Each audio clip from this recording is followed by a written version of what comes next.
সবাই জানেন তালেবানদের কাছে কিন্তু তেমন অত্যাধুনিক কোনো অস্ত্র ছিল না। আর নেটো বাহিনীর গায়ে কিন্তু ছিল কি বুলেট প্রুফ জ্যাকেট।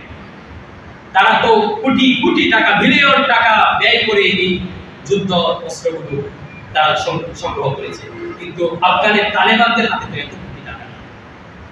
তো তাদের সাধারণ রাইফেল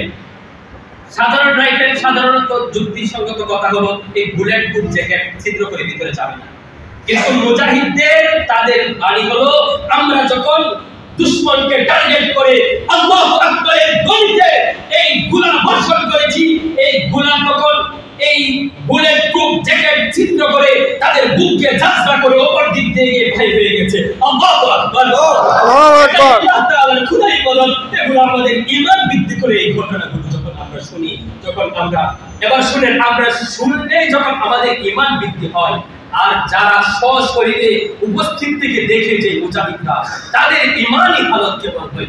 আল্লাহু আকবার, আল্লাহু আকবার। আমাদেরকে দ্বীনি সমাজ দান করুন, পূর্ণ মুমিন হওয়ার তৌফিক দান করুন, আমিন। তো যেটা বলতেছিলাম, মুমিন হওয়ার প্রথম শর্ত হলো আল্লাযীনা হুম ফি সালাতিহিম খাশিউন, যারা নিজেদের নামাজে বিনয়, নম্র